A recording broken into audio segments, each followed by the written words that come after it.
Welcome to Motorcycles and Misfits. She's back. Coming to you from the Recycle Garage. Back like a butt crack. In sunny Santa Cruz, California. Hey everyone, this is Liza. And as he said, I is back. She's back. How do you say that in Espanol? Yo. Regrese. Regrese. Mm-hmm. I was breaking out some Spanish there. Where are you now? Oh, not a lot, but you know. Donde está baños? Por Donde favor. está mis... Más. Did you say donde estás mis huevos? Más. ¿Está mis huevos? No. No. You didn't say that? Más agua, por favor. Stay hydrated. Albóndigas con pedos parados. Did you say that one? I broke it all out. Oh, okay. So yeah, I am back from Peru, and I've got stories to share with everyone. I bet you do. Oh, yeah. And we got a special guest calling in tonight to help me. But first, let's get to who is here in the room. And I will just, as I'm doing the introduction, I'll also throw out a big thanks to everyone, to the Misfits for covering for when I was gone. So thank you, Stumpy John. You're welcome. Aren't you glad that everything is so well organized and put back together when you came back? I have been equating this to what it must be like to when the parents go out of town and leave the teenagers home. Things in the studio are broken, and the garage was an absolute train wreck. But we had a good time. That was important. But you had a good time. But I'm like, yep, this is what it's like. This is what it's like. And sitting in Jim's seat today, because I think Jim is... Still working somewhere. Traveling somewhere. Oh, that's right. Last time I talked to him, he was in New Orleans, which I'll be in 2 days. He's probably in the desert if he's anywhere. Yeah, I thought he was a desert guy. Yeah, no, he was in New Orleans. Wow. Yeah, I know. So taking his seat is Todd. I am Todd. I currently ride a 07 Thruxton and a very dead Ducati 996. Todd the Wet Sprocket. Todd the Wet Sprocket. There he is. And of course, again, big. No, go ahead and put him. Let's go put him even in those seats. Hey, big thanks to Bagel also for helping to cover while I was gone. Thank you, Bagel. My pleasure. Glad I can be of service. He was such a problem. He just did so many. He was driving me nuts the whole time, Bagel. Like I do. Let me tell you what drove me nuts. We got some special people coming in. There we go. Is I was from the road, like making sure I was sending out emails and everything to everyone. And then on the 2 weeks ago when you live in a barn? When John says, "Do we have any emails?" and everyone says no. And I'm like, What?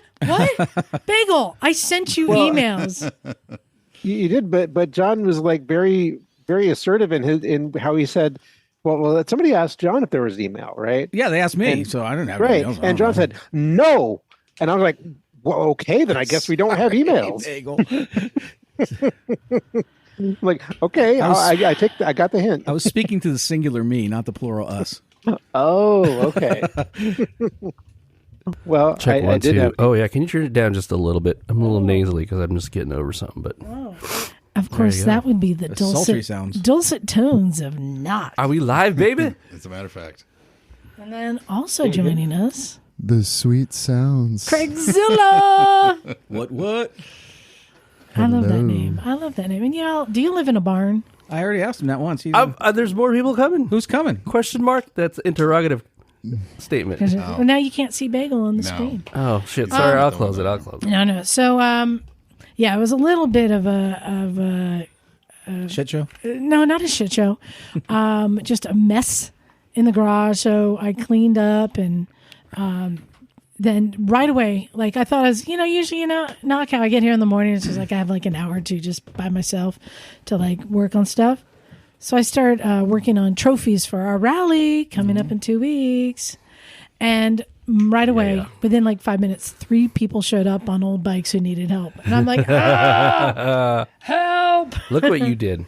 Right. Look what I did, exactly. That Suzuki was kind of cute, that really old. What year was that, 69 you said? Or? No, that is a 1970 F50. Wow, it was cool. Facebook find, yeah. Yeah, but the problem with kind of old cute bikes, so it's basically the Suzuki version of a Honda Cub. Yeah. And and she was having trouble with like the petcock and like Gas tank. when we took the petcock apart, there was a O-ring in there that just crumbled into pieces, and it didn't have the normal. Like you have almost like a rubber nickel with holes in it for the petcock, you know? This wasn't that. And so I'm like, I don't know. I think maybe you're missing the thing. Let's maybe just get a new petcock. She got that We found O-ring one putty. on eBay for $100. Crazy. Oh, wow. Fuck off. Yeah, And I was for a like, petcock. that's the problem when you get into not a DRZ, not a Rebel, like, you know, something that, kind of obscure. So there's got to be a petcock that fits those Honestly. lines of bikes, right? Like, Well, I'll be honest. Doug just cracked out some of the flat cork gasket material we have, and just cut one. got to do it. There you go. I was like, Gotta well, do okay, I'll give credit to Doug. I was like, yeah, good luck. Adapt and overcome. Yeah. Nice. I know, but yeah, I got buried pretty quick, and we got Connor, the Canadian, out there Yeah, he was on last week. working on his KLR, doing some more work, and Craig, can I throw you under the bus for a second? Please do. They And always John, do. how do neither of you know how to use a vacuum brake gun? Because I'm old school, baby. Neither of them. They're looking at it Vacuum like, leader? We didn't yeah, have those they're back like, in the day. oh, no, we don't want to use a little that. bit That of a thing pain in doesn't the work. ass. I'm like, what do you mean it doesn't work? They got them from Harbor Freight. Those never work. It worked great. Well, except for the part when it scooged in Craig's eye. Splurged right in my eyeball. Oh, you're used to Great that. for- Are you used to that? No, Wait no. a minute. It tasted good. It tasted good. Salty You sweet. didn't use the $15 Motion Pro brake bleeder, the one-way valve thing. That things are nice.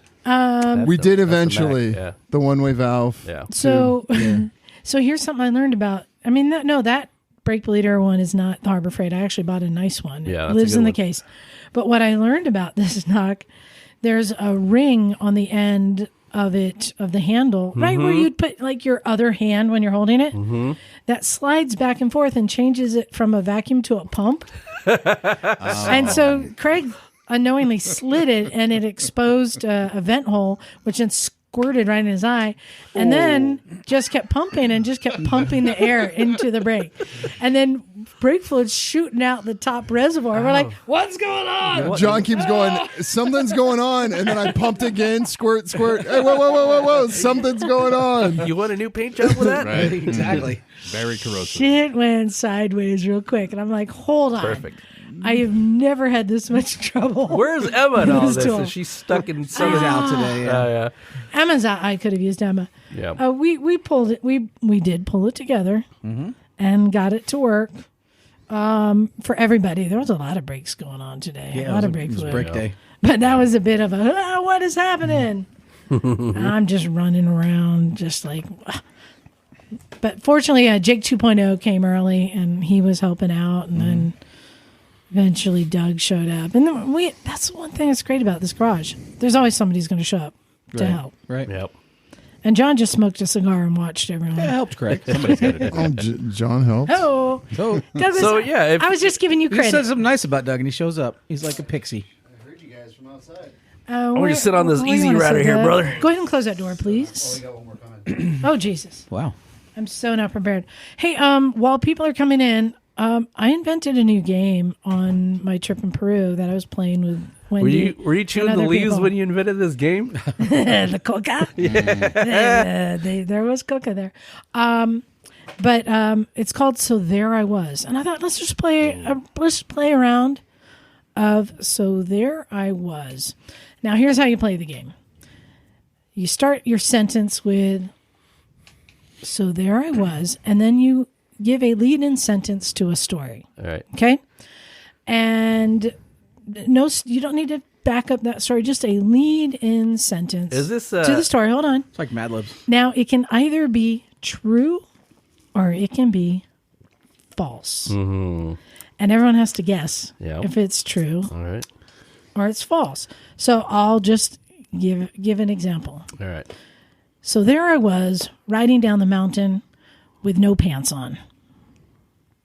That's a plausible story for any motorcyclist, actually. Especially for That's a real thing. That's a thing. I was using the pants for. Yeah. So what do you think? True or false? false. True. Got to be true. I'm going to go true. He's probably had shorts on, huh? Could have made him shorts. Yeah. True. It's false. Oh, That was just an example. Would have been a lot cooler if it were true. yeah. It was just an Damn, example Bagel. I gave. Anyone else want to try one? It could be true or false. You just start with, so there I was. Bagel, you've done so many crazy scooter rallies. There's got to be a good one. So Yeah. there I was with a firecracker up my ass. Something like that. Can't say I've been there. We can make that happen in vintage motorcycle. You could have been like 15 dreams- meters from that. Bagel. you know? Oh, that's possible there for sure. Don't stamp out your dreams. But let's see. So there I was on the New Jersey Turnpike being pulled over by a state trooper. True. Possibly true. Yeah. True. On a Vespa? Oh, you left the Yeah. best Hey, that part 300 out. can cook. Yeah, right? Yeah. I've tried to catch horsepower up to can you do it. before. Yeah. True. Yes, that's true. And he was some rookie he wanted to like prove something that I couldn't ride my moped on the interstate. and I tried to tell him it's freeway legal. And he's like, I know better than you, and give me your license and registration. And What a bing bong. 10 minutes later, he came back and like threw my license and registration at me. He's like, you can go. Got There him. you go. Also, Bye. Douglas, have you joined us? You want to get I don't know. Hey, Check there one. he Thank is. you. Just so Hey. Got a headphone, bro? Boy, this room is Perfect, filling up thank you. fast. Can you turn my headphones down, please? I can. How's that sound? Much better. Okay. And then we got the man of the hour, That's me. Connor the Canadian. What did you call him last week? We didn't. No, it's Connor. Yeah. Just Connor? Our Just favorite Connor? snowbird. All right. Connor of the and North? Let's see. Connor of the North. The great white Connor. Oh, wait. That could go in the wrong Check that direction. mic for me, Connor. God, surfboard testing, Connor. one, He's got two. a sweet Hey-o. surfboard to tattoo his kid. It works. I know. They So look cool We had on some that other thing. Canadians on recently as Yeah, well. there's the Yeah. the geese season. They flock. Dude, we love our Snowbird. Canadians It's over making here, do, man. we do. Okay. Did any of you all have another? So there I was. You want to try? So there I was with my ninja on fire.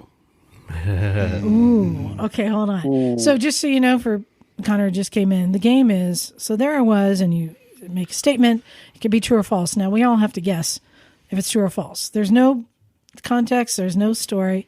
The ninja on fire. You had a ninja. I don't think that's the one that was on fire. I'm going to go false. Yeah, I'm going to go no, too. Absolutely true. You got a ninja on fire. Right? I did. Right here at the garage. Oh, okay. Yeah. Wanna Still not elaborate? as How good did as that happen? Emma's My Crotch is on Fire story. Well, so there I was with my crotch on fire. Just a little different phrasing. That's why they call you Fire Crotch. No, gas crotch actually is gas crotch sucks. So before you came in, I was just thinking, Doug, you were one of the people who showed up early when I was like kind of panicking. Like, there's all these bikes that need help doing stuff, and I was like, when what's her name again? Yafa. When she's like, the petcock O-ring was done. I'm like, well, good luck. And Douglas is like, I'll just make one out of shit over here. I'm like, good on you, Doug. I just didn't have it in me. I just wanted to use my new punch set. Yeah. And I was like, this is perfect. So it was the seal around the petcock, right? No, it was the- you open the petcock and there's that rubber disc with the 4 holes in it. Yeah, and yeah, when yeah. you turn the thing. So There it was was missing not that. one. So we took some, 1/8" cork. Yeah. And I got this punch set. And so we punched out a big circle and then 4 little circles in it. And it put it together, and we didn't get to test it today. But He just it wanted to use the seemed punch like set. it's going to work because when they screwed it all together, it compressed the cork really good. So Yeah, there you go. it should work. I don't see why it shouldn't. Yeah, the other problem is, so she's got this old bike, right? I don't know how much she paid for it. And she's like, it'll only run for a few feet. Yeah. Right. So like trickle from the petcock enough to fill the bowl, and then So yeah. the gas tank, I just put my finger in there and it came out orange. Yeah, we took care of that too. To a degree. Well, there's nothing but surface rust, and I'm not too worried Okay. about that. I told her to go buy a handful of filters. Yeah. Just keep That'll them in do your it for a pocket. little bit. Swap Yep. them out Yep. when you need to. And then Connor, so I didn't get your whole story last week, but you have a surfboard attached to a KLR. Yes, I do. Are you going to surfing destinations? Is that the thing? No, I'm borrowing it from my host. Oh. Just going to steamers and back. Do you get a lot of surfing in Canada? There is one location in Canada on Vancouver Island. They call it Tofino. Okay. Some people have heard of it. Is it super cold water? So you got to do the Very cold water. Yeah, You're looking okay. at least a 5 mil wetsuit. Jesus. Oh, wow. Okay. Okay. Yeah, you're like a flotation device at that point. Wow. Hey, I wanted to give a couple plugs real quick before our guest comes in. So our rally's coming up in 2 weekends. We still have some slots open. I went around picking up prizes. We got a lot of sponsors and prizes. It's going to be good times, and I believe the dirt is going to be excellent It should at be. Yeah. Hollister because we've had some Good rain. rain. We had snow, dude. I went over Yeah. Hecker Pass yesterday. There was snow on the side of the road. I heard about that. I'm like, what? Really? What? Yeah. Yeah. Hecker Pass is wild like that. Yeah, that's just like 30 minutes from here. Yeah. Right.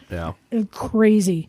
But if anyone is interested in joining us, it's going to be dirt, it's going to be street, it's going to be adventure. We've got rides. We got easy adventure. We got hard adventure. Matt's like, I got to figure out a hard adventure ride. But that's what's great about this location. We got a little bit of everything. Right. And I was trying to map out a route for like day rides. I'm like, you know what? I coined a new phrase, new to me, in Peru that I think is pretty brilliant. Tell me if you think this is good. Adventure is finding the end of the road. What does end of the road mean exactly? I like the pause. What's end of the road mean exactly? That means Is it like what? six banditos with AKs going, no, hey, that means it's the end of the road, Holmes? Like, you know what I mean? that means traveling without a map and just like going down a road, see where it goes, and you go until you hit the end. Well, I think it needs a little something Little like spice. Adventure is finding the end of the road and going further, or something like that. You can't go further than the end of the road. Well, you if make it your own goes road. pavement, then Anyway, so I was looking at all those roads that are around Hollister, and I was like, do I want to create a map, or do I just go just pick a road? Just go down it till you hit the end. You're either going to hit an ocean or a freeway, 5 or 101. It's like, go get lost. So, like, Adventures where the pavement ends. can you just stay on the grounds and just do the little trails and stuff and do the little kids bike That's stuff? what we did last year. Yeah. Yeah, some people are going to stay just dirt biking. Some people go out do street rides. Were you saying that there's an area closed off just for the camping people too? For like riding? Yeah. So our campground is the entrance to the mini bike trails. Oh, nice. sick. So we get the mini bike trails to ourselves. Sweet. Oh, sweet. That's what the amigos Dude, for. Solomon's going to like that Yeah. on our electric dirt bike. It's going to be sweet. Oh, it's perfect. I mean, it's like little single track, Yeah. and it goes That'll be all the way up to the Fault Line store. But Cool. through the woods. That's Nice. cool. I know. that'll be perfect for my CT70. Ooh. Yep. Are you bringing a CT70? That's the plan. Ooh. Oh, it's all registered and everything, so they're got to Yep. deal with like a red sticker, blue, or whatever sticker. Yep. Hell yeah. Registered in Oregon, but Yeah, no, that should be okay, right? Yeah. Yeah. Yeah. Well, for anyone else who's interested in coming on this trip, you can go to breakingawayadventures.com and you can sign up for our rally there. We're going to have something for everybody. But most of all, the Misfits. We are the Yeah, entertainment. we're excited about it. It was really fun last year, so get Oh, dude. all the kinks worked out for this year. Dude, I think I came up with the best prize for the raffle, and it's not my prize. I was telling you guys about this. Emma was like, so I want to donate something from Mototown. What should I bring? She's like, I got a chain. I said, let me tell you what I think is the perfect gift that anyone would appreciate. Free oil change. 10 hours of free work. Yeah, exactly. Exactly. Yeah. No, even better than all that. Call a mechanic when you're buying a bike.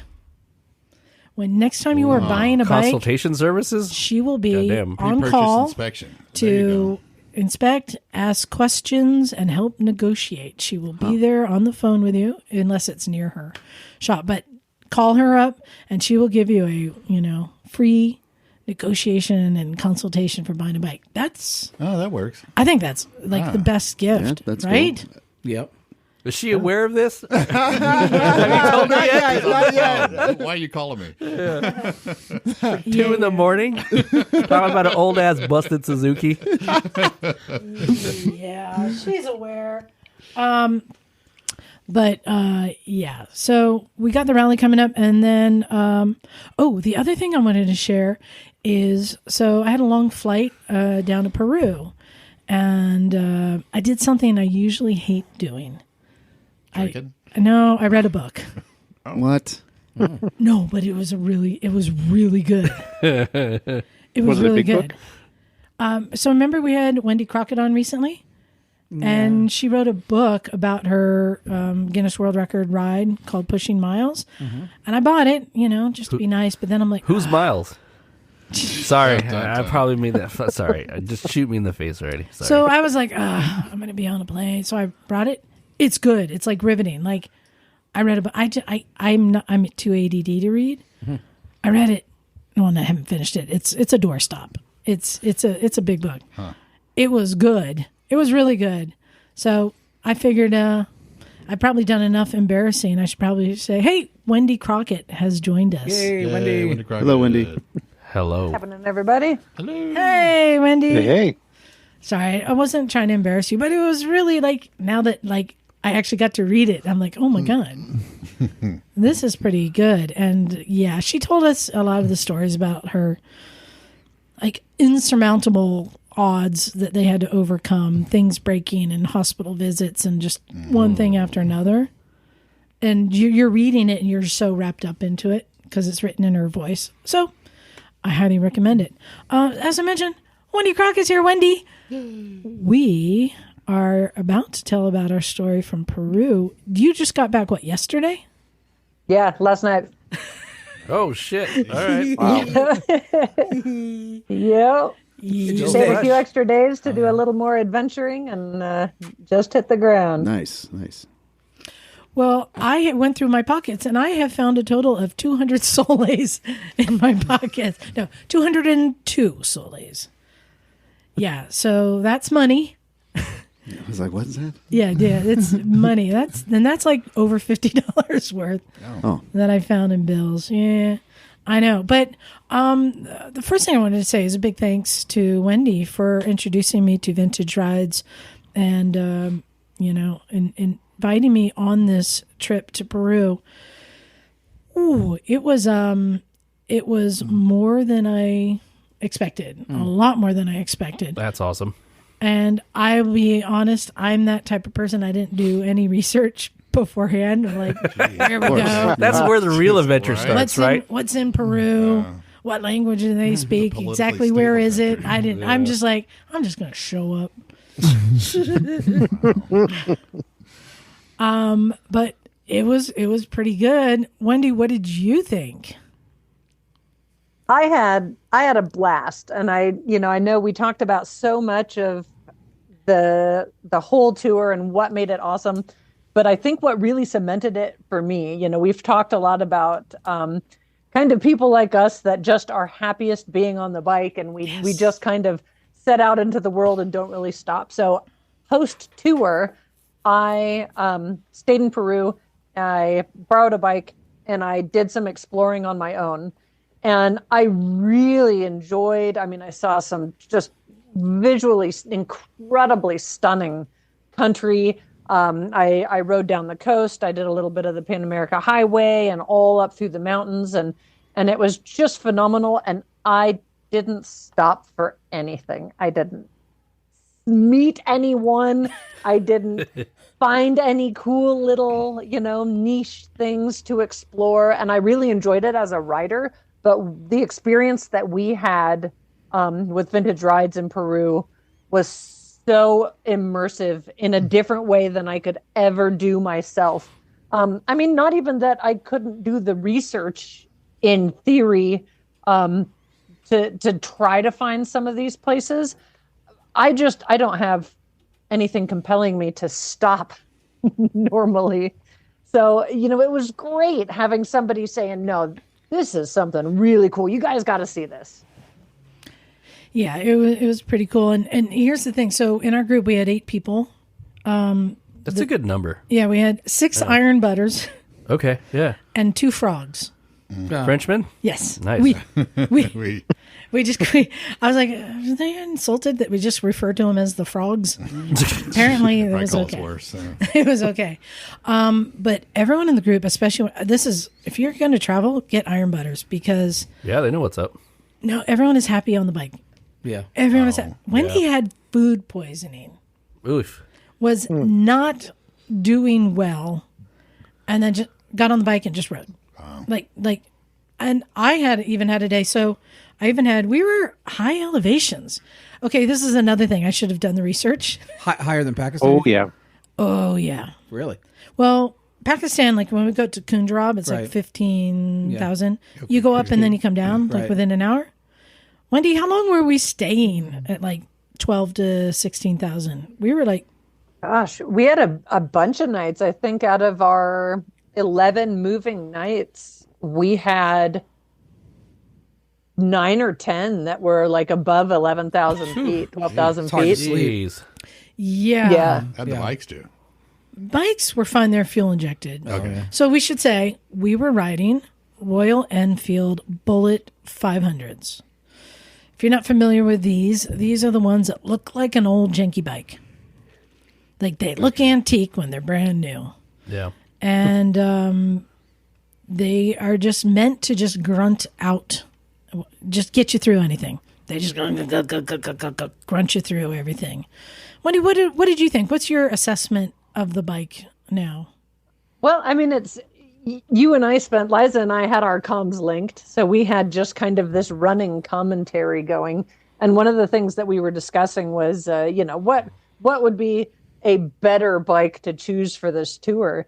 And from my point of view, I mean, the thing is, we had a uniquely competent group of riders on this tour with us. So, in theory, the world was our oyster for these 8 riders. We could have picked, something that would have been the perfect bike. But the reality is, for any rider to show up in a country and slap them on a bike, this is the Royal Enfield is a fantastic choice because, I mean, it is highly adequate at everything, which is what you need. Yeah. When you have from people like us, the iron butt end of the spectrum, to people that maybe are weekend riders, 2 or 3 times a year, people that are riding solo, people that are riding 2 up, short inseam, tall people. It's a very easy kind of low stakes bike to head out on. And man, we threw a lot of stuff at this. We did a lot of battle with traffic, especially in and out of our Akipa. There was a lot of traffic and highways to contend with and high speeds. We did sand, we did mud, we did dirt roads, nicely maintained and otherwise. And it happily, like our Josh, our guide, just put. That's all you got to do. Just I'm through anything. I'm looking at these bikes that you guys rode on, and like putt is like the exact word that describes the look and the vibe that these bikes you guys rode. It feels like it's contextually the adventure you had with it too is very cool. Well, I think that plays into vintage rides, right? You're feeling like you're on a vintage ride, like Che Guevara. Yeah. Oh, Wendy, I realized because our regular camera isn't working. You didn't realize. Look, we got a room full of people. Look at this. There's people. Hey, over there. Look, there's a bunch of people. Hey, room full of everybody. Yeah, exactly. So, it's a bit of a sausage party here tonight. Thank you. So, we had a great time. The other thing I wanted to say is that I was really impressed with Vintage Rides, how well just organized and curated these trips are. And another one of the things, like, you can read about here, we're going to go here, here, and here. And of course I didn't read about all that, Yeah. but it was the curated little side trips. Now they've been doing, how many years have they been doing? How many years has Vintage Rides been around? Like 15? Almost 20, like 18 wow. and change. Right. Dialed in, basically. Well, Totally. and then our guide, Josh, he's an American, but he speaks French and Spanish. He's been doing this Peru trip for 12 years, I think, and he does like 4 or 5 a year sometimes. That's crazy. Oh, wow. Dude. Right? Yeah. What a life. Yeah. Yeah, I was thinking the same thing. I know. Yeah, but he also leads the Himalayan tours. Good grief. Yeah, North he India? does. The Mustang tours in Nepal and various tours across India. So he's cool. I described Josh as a thrift store adventurer. Like when you say Goodwill. adventurer, you're thinking like man bun and yoga pants. No, he's like just kind of Goodwill, slap it together, a hole in his raincoat or whatever, and just like, let's hit the road, let's go. Nice. So yeah, He's kind of like two-stroke guy, right? he Josh was cool. And I think right away he was, I think, a bit intimidated by Wendy and I having a lot of experience, not just riding, but also working with groups and stuff. I think he was a little bit like, oh, but we both just showed him and like, put me to work. What can I do? You're the man. Let's go. And so I volunteered to ride in the back and just, be in the sweep. And I think that he felt really comforted by the fact that like Wendy was in the middle and we're on comms and we're communicating about what the group is doing and how to keep the gaps and da-da-da-da-da. So we all, right away, I think we worked well together. Wouldn't you say that, Wendy? Yeah, I mean the whole group rode well together, which is interesting for, again, iron butt people are kind of lone wolves by nature, and no matter how experienced people are with riding, it is a crapshoot when you throw 8-10 people together. Yep. But I know something that we do at Vintage Rides is we really try to talk to people and get a feel for what their skill level is to make sure that we're making well-matched groups. So you don't have a group where you've got 6 people that are happy, with really aggressive off-roading and 2 that are petrified because they've never done it before. Because you affect people's, experiences negatively if they're not kind of well-matched. But even on a personality level, you could be well-matched on a riding level, skills level, and tolerances. But, people get bitey with each other after a couple of weeks. Yeah. This group was No fantastic. No drama. How is that possible? Right? Because you weren't there, dude. Got him. True. Left the drama in the States. No drama at all. I did some bitching in the headset to Wendy. Just about, like sometimes like people are like, why are they riding so slow? What the fuck's going on? But off the bikes, everyone just got along great. No drama at all. You did flip a bike though, right? Well, That sounds dramatic, actually. So there I was. yeah, Wendy, My bike's upside before down. you came in, we were playing. So there I was. So let's get a little bit. So first we had to fly into Arequipa. If anyone doesn't, Arequipa.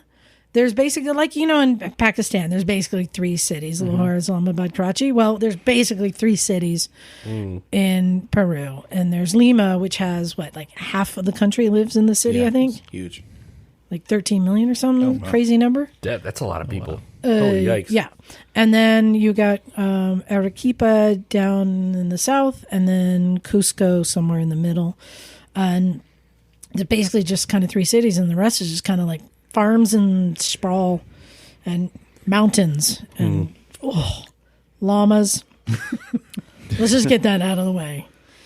So many llamas. If you're looking forward to seeing llamas, you will not be disappointed. I heard you had some lunch excitement. for the llamas. I saw the video.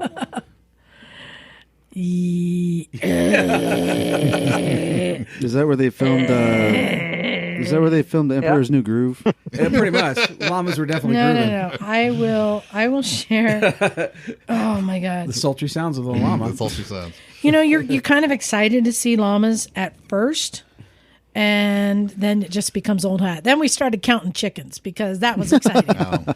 We were at this lunch spot, and there was a llama threesome. There's a llama train.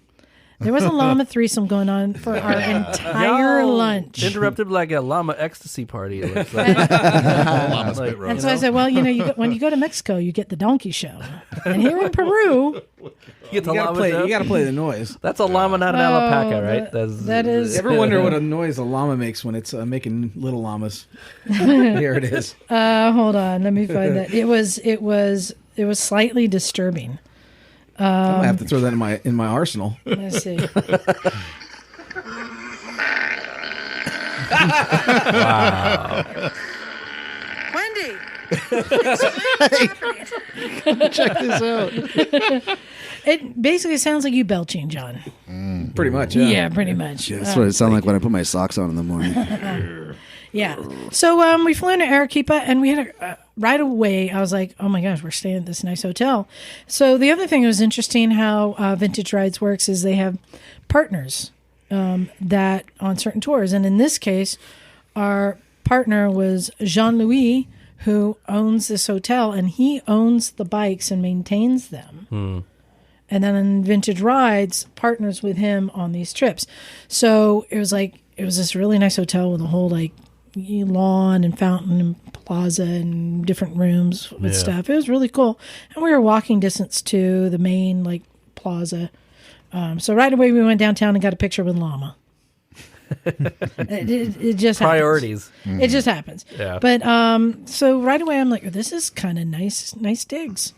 And we got to then go meet our bikes that were in the garage and put our little farkles on it. Oh, you had Farkle time? Oh, I did. Well, let me tell you something. Did you put the tennis balls on the tank? Yeah, but some people were jealous bring that I the dildo brought with you? my Airhawk seat Yeah. and my little That's the throttle rocker. Gotta do it. Any Moto Bandito products? No, but the penis and vagina store that we ate at, that could be Moto Bandito. But we, the first day we had to get out of the city, and that already is an adventure when you're riding in cities like that, just cars and and we got out and we started heading out, and pretty quickly we all fall into formation, good group, and we headed up to, what was our first stop? Up in, that's where the condors were, right? And Colca Canyon was on our first day. Yeah, man. They're condors. Big old raptors. Huge, giant 8-foot plus raptors. Yeah. Flying around. And so that's when I realized, we're going up into the mountains. Yeah. Oh, yeah. We just headed up in the mountains. We were pretty much in mountains the whole time. Here's you can see my little map of our little route. Okay. And, we actually left Arequipa and rather quickly on the first day, we went to a pass that was at 16,500 feet. Jeez. Yeah. And you could see Arequipa is surrounded by volcanoes. Yeah. And one of them, smoke. Wow. yeah, from this place that we stopped, you could see 6 or 7 volcanoes, and a couple of them were, active, just puffing smoke. But at that time, on day one of the tour, we could only stay there. We were only there maybe 10, 15 minutes, and people were starting to feel sick. Yeah. And then we came back down a bit for the first night. But yeah, it was amazing over the course of the trip how you acclimate to that. Do you know what you do when you're having not feeling well from the elevation? What They give you Viagra. coca leaves. Oh. Yeah. Yeah. They make tea out of coca leaves. Yeah. Okay. And didn't Wendy? Didn't you look it up that you test positive for cocaine? Yeah, I can give you a positive cocaine test. Yeah. Jeez. I did not have any. I just tell my boss I was at Peru for a couple of weeks. It's in everything down there. And was it the first day or the second day when we had our first incident? Second day, right? That was the first day too. That was on the way to the Condors.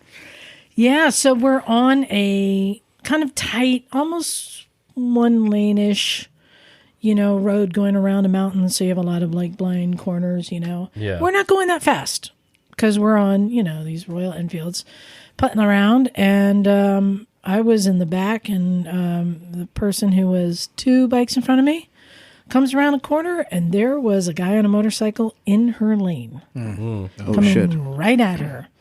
I'm guessing because he had to pass all the other bikes that maybe he was like distracted, or I don't know, just a local guy on a small bike. And so she swerved and they clipped each other. And her brake pedal, I think, caught his foot peg and it twisted up like a pretzel. Damn. And I think his handlebar hit her arm and she just went down and he kept on going. What? Classic. Yeah, I was told by Josh that locals, they don't have money. They don't have anything to give you. They're not going to stop because they know what's in store. Right. They're just like, just keep going. But she got rocked.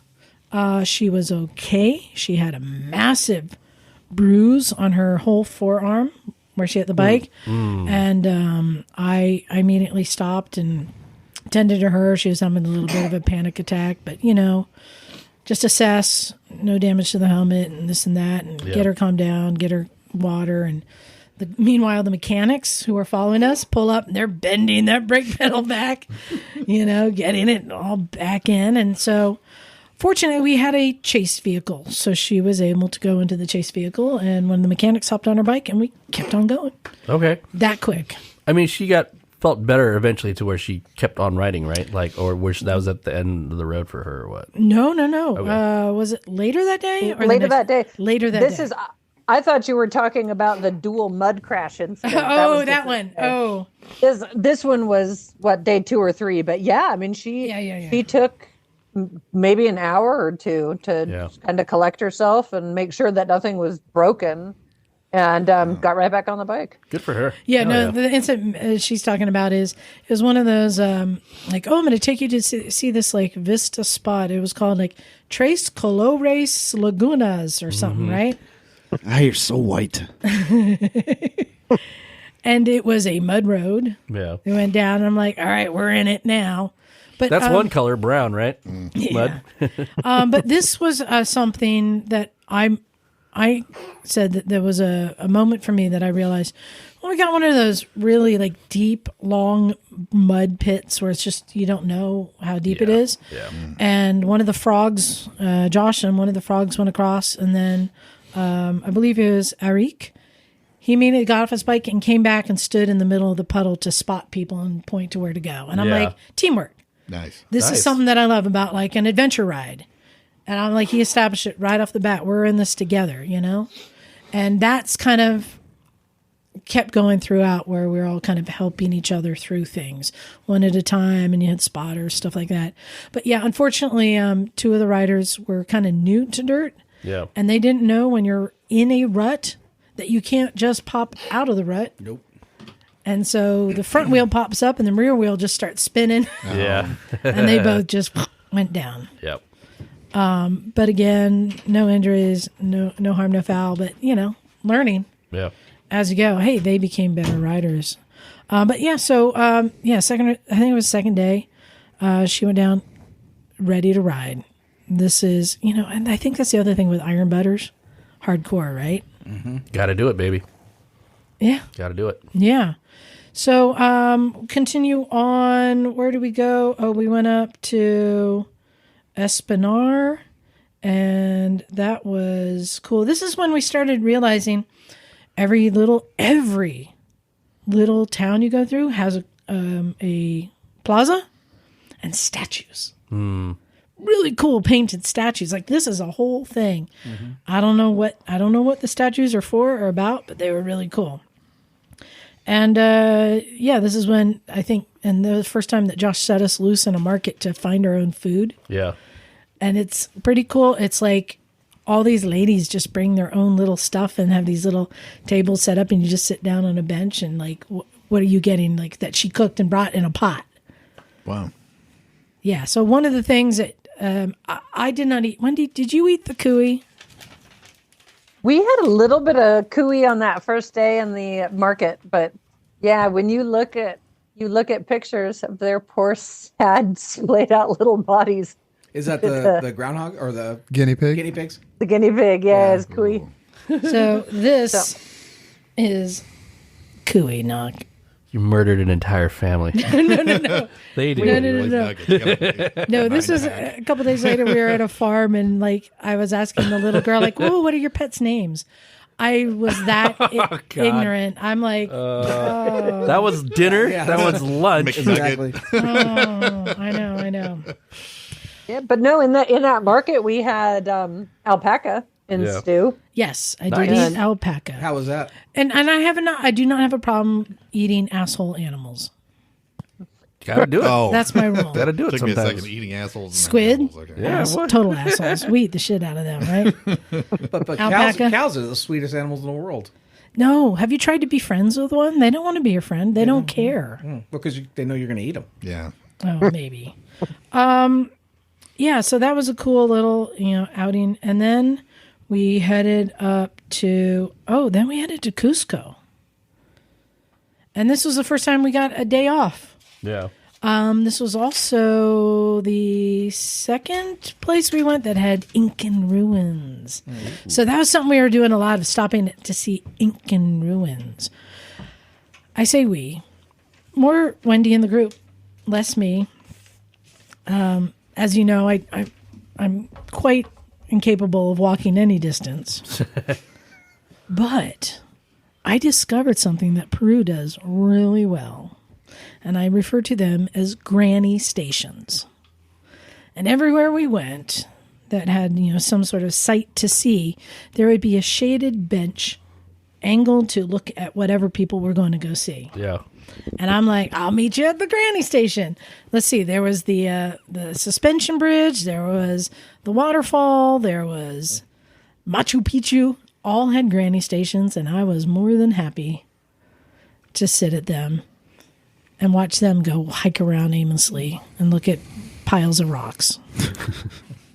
They're beautifully arranged piles of gonna rocks, say, though. yeah. Then in Cusco, with the 1,000,000-mile hike up to the top of the Incan stronghold up there, then you got to take a taxi to the top, meet us at the granny station. Yeah, so Cusco was the first city that we arrived at that we were staying in, like, civilization. And also we were there, you have to remember, we were there during the whole, like, Easter, Good Friday, all that stuff. Yeah. So there was stuff going on everywhere. I didn't, like, yeah. masses of people and crowds, and I was like, is the Pope, it's either the Pope or Taylor Swift. Like, I don't know what's happening. That's right. They're primarily Catholic, right? Like, yeah. Yeah. And so, Wendy, what did you think about all the Incan ruins? Were you fascinated by that? It was amazing. I mean, what was impressively mind-blowing was the fact that the Incan Empire was less than 100 years. Mm-hmm. And we really associate that so heavily with South America and, kind of the development of the culture there. But it was wild to think about just how brief their reign of power was and what an impact they had on the country and the architecture and everything else. Yeah. How was Machu so many of Picchu? those Did things- you like that? Look at this. It was incredible. It was, to be there, to look at how much effort it takes for people to get there today and think about how much work went into. Yeah. Some of these places were massive, with these giant rocks. And the thing is, they're rocks that are all cut to fit that you cannot put a credit card in between them. Oh, they're interlocked together? Oh, so tight. Yeah. That's one of the mysteries. Yeah. The mysteries. Aliens. Yeah. Yeah. But also, Wendy did not get to do an excursion that I did. Some of you may or may not have seen on the Facebook page. I went and did an excursion to all of the motorcycle shops in Cusco. Okay. Yeah, you can scroll. See, look at this thing. Now, what was interesting to me is mostly Chinese or Indian-made bikes. Mm-hmm. A lot of things that we're kind of curious about here, but they're everywhere there. Right. Or KTM. Oh, interesting. The biggest KTM is a 200. Huh. That was the largest KTM they had there. So not much Yamaha or the big four?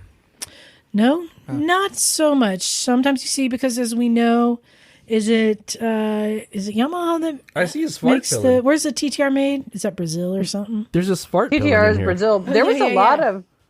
Sorry, we saw go a lot of Yamahas in the cities, but they were like the FZ15s and the little guys. Yeah, like 150cc. So I went, and there was like 10 motorcycle shops on one block. So Josh took me down there, and I just went down. I just wanted to like take pictures of all the bikes and the shops and the Farkles and the gear, because I just find it interesting to see all these smaller displacement bikes. But then you get these things that look like a big Harley. Oh yeah, the tuk-tuks. Yeah, that's pretty cool. And those tuk-tuks, it looks like a completely covered, vehicle. Yeah. But the driver is sitting on a seat with a gas tank between his legs and handlebars. It's literally half a bike just in a thing that looks like a car. Oh, I see it. Okay, interesting. Yeah. So I went and did that excursion because I am motorcycle crazy. Of course. Yeah, I know. Well, they're all shopping. I'm like, nope, I'm going to look at bikes. And then, so Cusco's cool. That's where we had a day off, did some day excursions, went shopping, started buying stuff in the markets. And I think just really gelling as a group too, going out to dinner. And this is something else, vintage rides. Like sometimes our meal might have been just like some lady in a shack cooking trout in a frying pan, or sometimes it's sitting down at a really nice restaurant, order anything you want. Yeah. Cool. It was a really good combination. And that shack was like her home. Yeah. This was somebody that Josh had crossed paths with in his many travels, and she used to have a stall at the market, but now she doesn't. But she still, will make lunch, in her little open air kitchen. It's her livelihood, huh? Yeah, I mean, it's. I don't know that cooking for people is her livelihood anymore, but she still does it for Josh and his group. Yeah. So, and that's exactly what I was referring to. Really, he's just really made this trip special by making acquaintances with local people, and us going into their homes for meals or stuff like that. Yeah, that's fun. And not things that people on the bus are going to see. Right. Definitely like a locals tour kind of, right? Like totally. And this is something that he has just made acquaintances with. One of my favorite trips that I found fascinating was when we went to the cacao and coca farm. And Segundo, the farmer, was a guy that Josh had met and just said, hey, can I bring people to your farm? Right. And it's like, this isn't like like what we think of, like most of our farms are commercial. This is a dude and a machete. Yeah. Right? Who we take this, the death bridge to get to that you cannot take cars over. You rode over it? Oh, yeah. All right. Oh, yeah. Wendy complained because she was trying to take video and I just got too close to her. You know me. Everybody else left the reasonable cushion of safety. Liza was trying to see if she could knock me off the bridge with her wash. Yep, sounds like so something she'd this do. is cacao. Yep. Do you guys know what Cacao cacao pods. Oh, there we is go. for? Cocoa. Chocolate. Yep.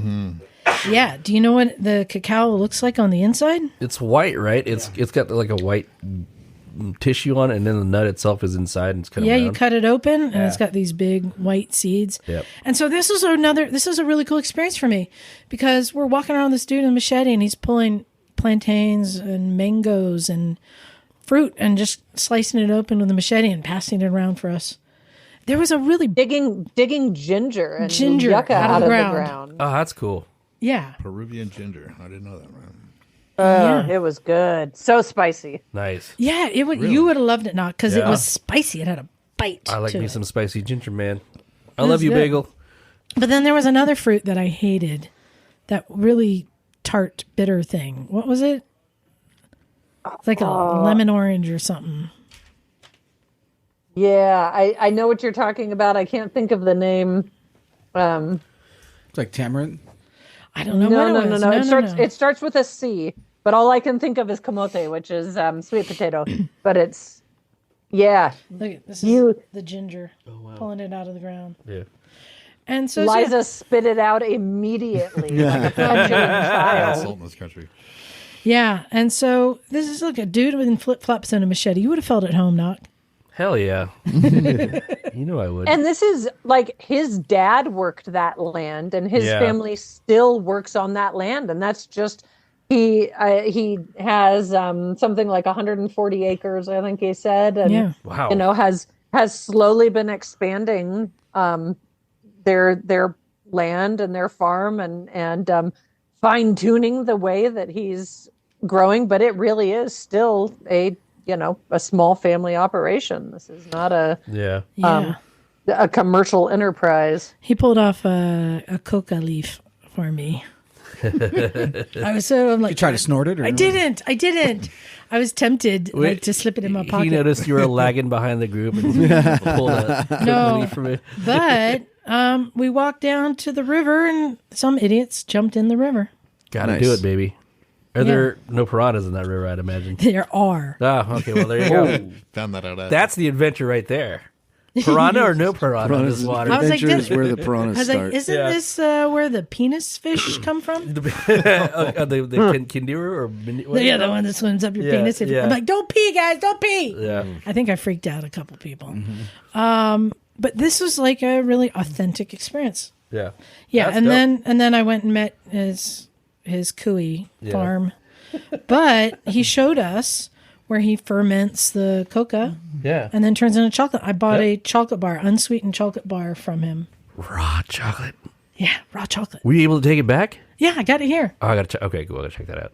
That's cool. Yeah, so that was really cool. He made us hot chocolate with Fried using plantains. Oh, yeah. using the chocolate that he had grown and fermented and processed, right there, and showed us each step of the process. You know what? And then, Sorry, go ahead. he had made the hot chocolate with the cinnamon and vanilla and all the local stuff. It was phenomenal. So, like, I feel like that's one of the few things that 99% of the people in the world don't get to do is, like, directly getting your chocolate from the guy who grows it, like, 2 days ago or something. That's true. That's crazy. Oh, dude. You got to taste my salt. You got a salt. Oh, yeah. What is that, a Tuesday for you? We went to a salt mine. Is that what that is out in the garage? Did you get salt and pepper? No, they're both salt. Yeah. Oh, salt. Okay. We went to a salt mine. This is another little excursion. And this was not like, it's not a mine. I don't know why they call it a salt mine. Why do they call it a salt mine, Wendy? I don't know. So this is down in the mountain. These are salt, like, pools of water. Now, Oh, like a brine pond or something? how many, or? like, pools are there? There's, like, a couple Oh, hundred, right? shit. Each one of those is a plot a person owns. So this isn't like a big corporate production of mining salt. The people each have their own, like, little 10 by 10 foot pool that they harvest and dry the salt. And then there were little markets up above on the hill where they were giving us different flavors of Where's salt. the salt come from? Like what? Right, but where does it? it leaches up out of the coming ground. from the? Yeah, okay. it Well, evaporates. they weren't quite sure if it's something in the water that is being brought up as the water rises to the surface, or if it's something in the soil itself Gotcha. that's being, filtered up by the water as it rises. They're not entirely sure what it is, but it is delicious. Yeah. That's So- awesome. I unpacked last night and I found 6 different containers of salt. Yeah, so you guys see, this is like down in the valley, these little salt farms. Like, so these are just some of the great excursions, but we haven't been talking about the riding. So the riding, mountains, twisties, every now and then turns into just a dirt road.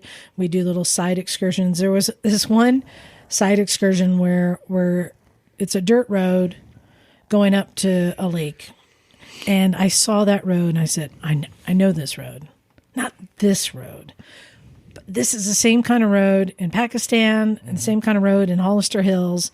These kind of just turns and it's kind of rocky and kind of what do you call from the water running little rivulets? Rivulets. Yeah, right, and I'm like, I said, Josh, can I go? And he's like, go ahead. And I just took off. Because when you're like, I know this. Like, I know how to you're just banging this bike up and just kind of sliding the wheel a little bit in the turns. And And it just felt so comfortable to me. And I just like jetted up and I was so happy. Yeah. Nice. Yeah. Gotta do it, man. Step one in that process was a very perilous but fairly narrow bridge that Josh had to give it the feel because it was pretty darn washed out. Yeah. What's the worst that could happen Right. is the bridge gives way and somebody falls 5 feet and is wet. But it was a little sketch, but we all made it out and back. But boy, that was phenomenal. And again, talk about something else you would never ever stumble upon on your own. Yeah. No, and it just went up to somebody's like property up there, and this is something too. With vintage rides, they have different types of trips. There's the luxury trips that are paved. You can do 2 up, kind of nicer hotels, riding like I think like they said like maybe 200 miles a day. Mm-hmm. Yeah, 100 miles a day is about the average. So on the adventure trip that we're doing, there's these side things, and it's a longer time in the saddle, and there's going to be more obstacles, like like janky bridges, Yeah. And again, this is what makes it fun. And these bikes, I mean, is it the perfect bike? I mean, no, I could have zipped up that on my, our DRZ a lot better. But there's something about wielding this kind of chunky bike and making it do things like it seems like it shouldn't do. Yeah. Oh, for sure. You feel like a hero, and that's part of what the adventure is, right? Yeah. It was fun.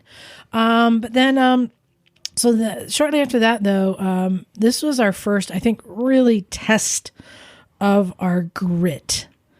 Going over this mountain in rain and hail and fog. Hell yeah. And we were, how high was that? Was that like 15? That was, that's another one that was pushing 16,000 feet. So cold as shit. Cold as shit. And he's like, wear everything you got. Yeah. And that is when I learned that all my waterproof gear is no longer waterproof. That's about the time everybody learns, though, right? At the most dire wet conditions. I did some research. I did some research once I got back because, like my Climb gloves. Yeah. Nice Climb gloves. They used to be waterproof. I looked it up. Waterproofing only lasts 4 to 5 years. And I started thinking about how old all my gear is. It's not 4 to 5 years old. And my gloves, wet. My nice TCX boots, which I thought kept my feet dry, they just kept them warm. Yeah. It was wet. My raincoat no longer is a raincoat. It's now a sponge. Yeah. All the things. So for all of us, it was a bit of a test. Though Wendy's feet were really wet. Well, it was, you weigh the pros and the cons of certain gear choices, and I have some outstanding boots that always keep my feet dry and warm, but they are not great for hiking in. And I knew we were going to be doing these side excursions and, not necessarily changing my boots. So I made the decision to go with my shorter lace-up boots, and with the predictable outcome being very, very soggy socks on a somewhat regular basis. But they were very comfortable to hike in. So, yeah. And also, I was like, my hands were getting so cold, they were getting numb. And these are in expensive climb. Yeah. Wendy, show me the back of your hand real quick. Do you see that around her hand? Do you know what that is? Frostbite? No. Hold that up again, Wendy. Can It's anyone the- guess what causes that? The open hand. Tyler metal Durden. glove? Look at that Yeah. tan pattern. Perfect. That's the open part of the glove, right? Yeah, her fingerless like weightlifting gloves Yeah. that she rides in. You got to do it.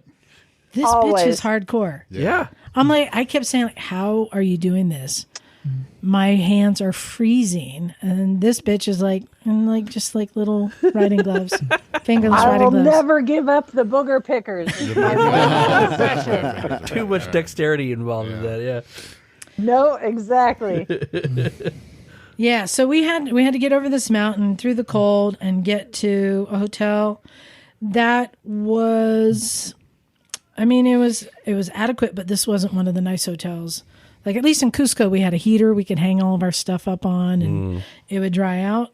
No, this place had one fireplace with a couple twigs in it, Yeah.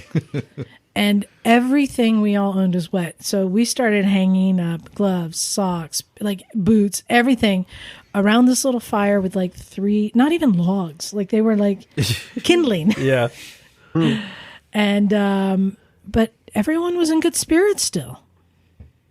Yeah, it was a mining town, so it really was. Right. Even in Latin America, you tend to find a lot of vibrant colors and things like that. Yeah. And even the town was very austere, not much going on because it really was strictly there to support the mine.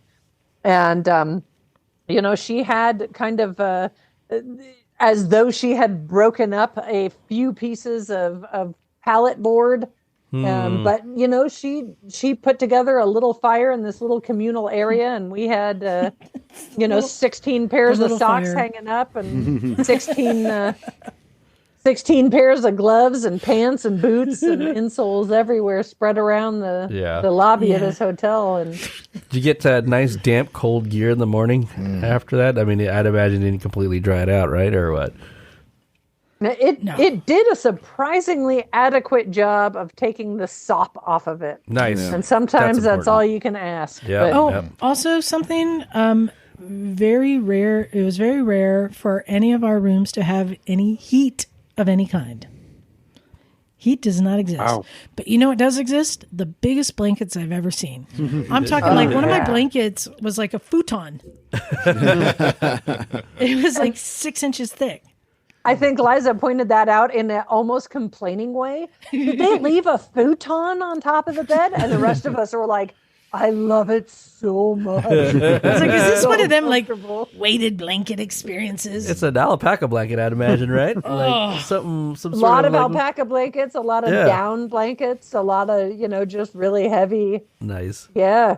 But again, that's kind of the extremes. You have the luxury tours that have all of the creature comforts and, very nice meals and everything is comfortable and hot water every day Yeah. and that type of thing. And then you have the middle of the road tours that, medium length in duration and, nice, pleasant accommodation. And then you have the adventure tours and they are what they are. Yeah. It's not fake adventure. It's like, well, turns out we were here on Good Friday and almost nothing is open for restaurants. And Josh is out talking to see who is willing to cook us dinner and that type of thing. I mean, it's a real awesome adventure. Yeah. Speaking of adventure, another one of my favorite experiences we had was Chef Gabrielle. Oh, yeah. Chef Gabrielle. So when we were going to Machu Picchu, we were staying down. It was still like to get to Machu Picchu from our hotel, you had to do like a bus ride to get on a train to go up to another point to then get on another bus to then go up to Machu. It was crazy. So, but Josh had met this guy named Chef Gabrielle, who is this fascinating guy. He's lived all over the world. He's lived in the U.S. Where's he originally? Oh, he's originally from Peru, right? He's originally from Peru, lived in the U.S., lived in Australia. He's traveled all over, speaks lots of languages. He's kind of retired now. He used to be the head chef at a hotel, like the big hotel near Machu Picchu. And we went to his house, and he cooked us dinner in the ground. Ooh. Oh, cool.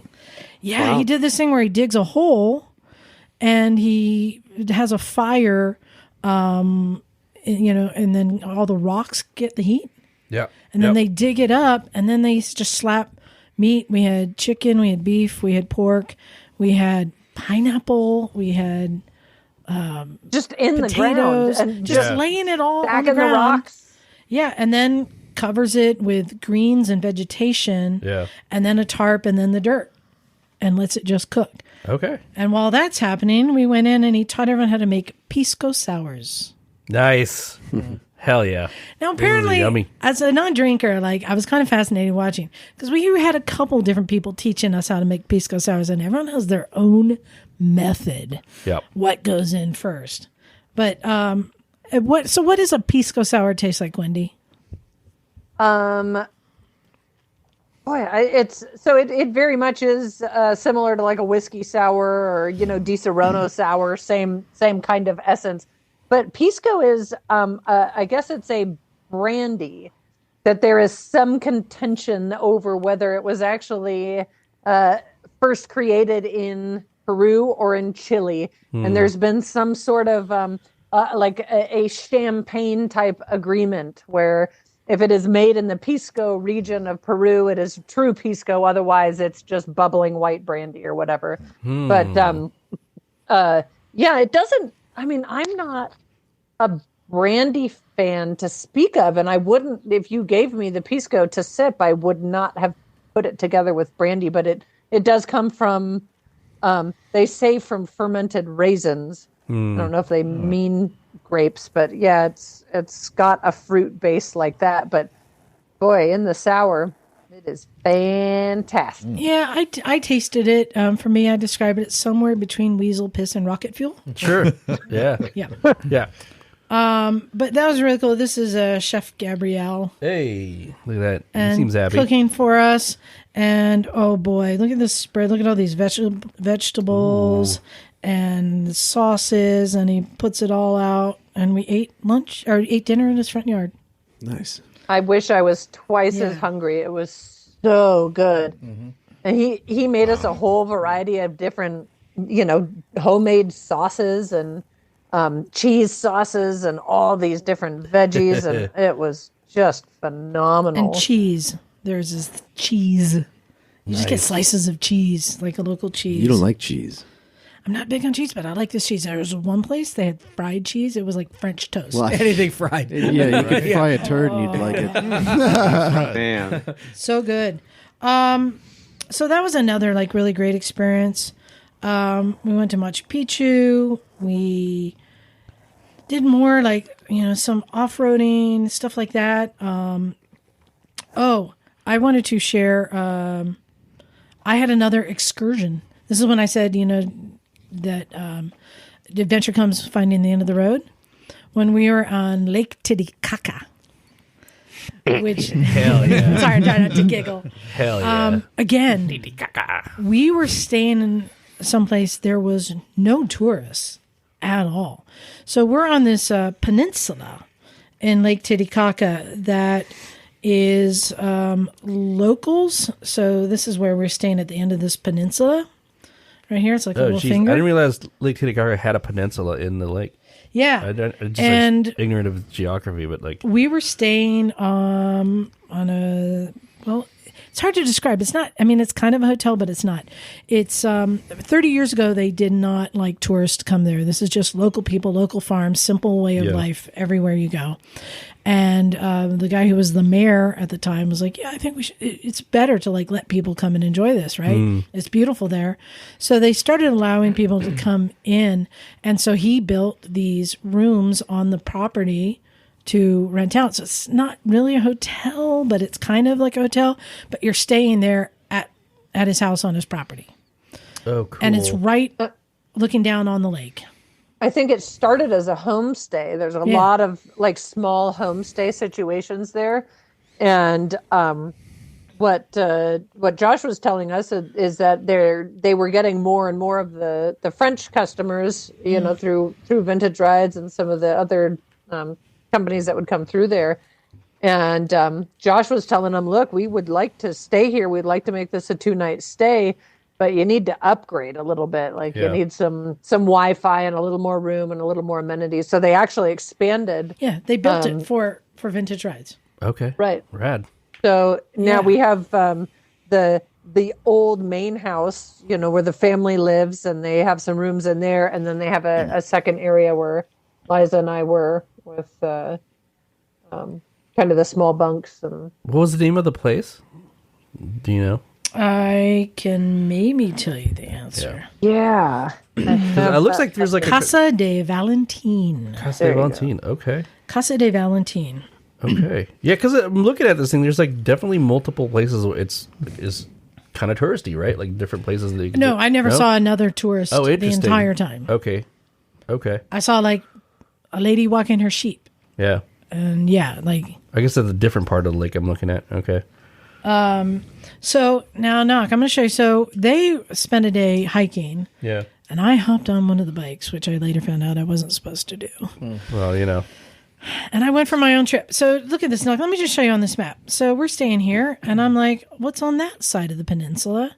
In fact, you can look over and see Bolivia. Oh, shit. So I was like, well, I'm going to go up this road and then come down this road. And then it looks like there's a connector to go back, right? Does that not appear that there's a road? Surprise, there's not a connector. Surprise, there's not a connector. So as I went over to the other side, I was on dirt roads, much like this, just kind of exploring. That's amazing, though. Damn, right? dude. Shit. We'll see some of these. And oh man, this is beautiful. I'd get to the end of the road, and it would end at somebody's farm, or it would end down at the water, and I'd turn around and go back up and find another road. And I just kept going on these roads. So, are you able to communicate with anybody in that area? There was no phone reception. No reception, no nothing. This comes into play. Because as I'm going down this road towards this other road that it shows on the map that goes back over to where we're staying, I'm getting deeper and deeper mud ruts I'm having to go through. And the road is getting smaller and smaller. And you get to a point where you come up to a big mud bog and you're like, I really don't want to go through that. I really don't want to go through it. It's also on the side of a cliff. But it's going to be easier to keep going to catch up to this crossover road than it is to go back through everything I just came through. Yeah. Oh, by the way, I was wearing my new shoes and clean pants because I thought I was just going for a little day ride. And so I kept going through, and there was one mud bog. I'm like, oh my God, if I drop it or if I get stuck or break a clutch lever, I'm screwed. I can't call anyone. How do I get help? I'm like, oh, I'm so screwed. So I'm just like, bah, bah, bah, bah, bah. You keep going, and I get to the end of the road, and there is no crossover road. It is a mountain I'm looking at. It is a mountain. Maybe there's a goat trail. I don't know. So I realized, crap, I gotta go back. And it's like one of those where like, I can't believe I came through that. But now I'm like, you know what? I was trying to keep my shoes clean. This time I'm like, I surrender to the mud gods. I am going to just be planting my feet firmly and waddling through. Just don't fight it, baby. Just lay back. Yeah, basically. Wendy, you guys were doing your own little excursion, little hiking. Yeah, we took a nice little hike almost to the end of the peninsula. I mean, we probably hiked 2/3 of the way to the end of the peninsula, and we had a resident llama and a resident dog at the property where we were staying. And then in the Wendy morning, and I got in trouble. we got nabbed trying to. Well, we had stayed at the place where we were staging off for. Like 2 nights before. 2 nights before. Machu Picchu. By Chef Gabriel's, where there was a small cat that had let himself into one of the other couple's rooms. They woke up with a cat in their bed. Yeah. So we were like, I feel like it's our turn to wake up with a dog in our room. And we tried to coax him into our room, and he knew the rules. And also his owner, who came and looked at us sternly, also knew the rules. He knew what lines, because the dogs don't come in the house. Yeah. They stay outside. They're working dogs. Yeah. And he knew what lines not to cross, and he kept looking at us like, no, but kind of wagging his butt. He liked the attention, but no, I can't, no. Aww. Yeah, owner was like, no. Good doggy. Oh, shoot. So we woke up in the morning, and there was another dog, and we didn't know whether he belonged there or not. Oh, And it junior, turns out- senior. Yeah, we christened him Milo Junior Senior, not knowing his name, and he went with us on our entire hike down the end, about 7 miles round trip or so. That's awesome. And yeah, he was an awesome little tour guide, so that was good fun. But Yeah. Fantastic views. I mean, just of everywhere around the entire peninsula was amazing. And this is when we got to do another excursion for another place I did not know existed. Has anyone heard of the floating islands of Machu Picchu? I've heard of them. Lake Titicaca. Sorry, Lake Titicaca.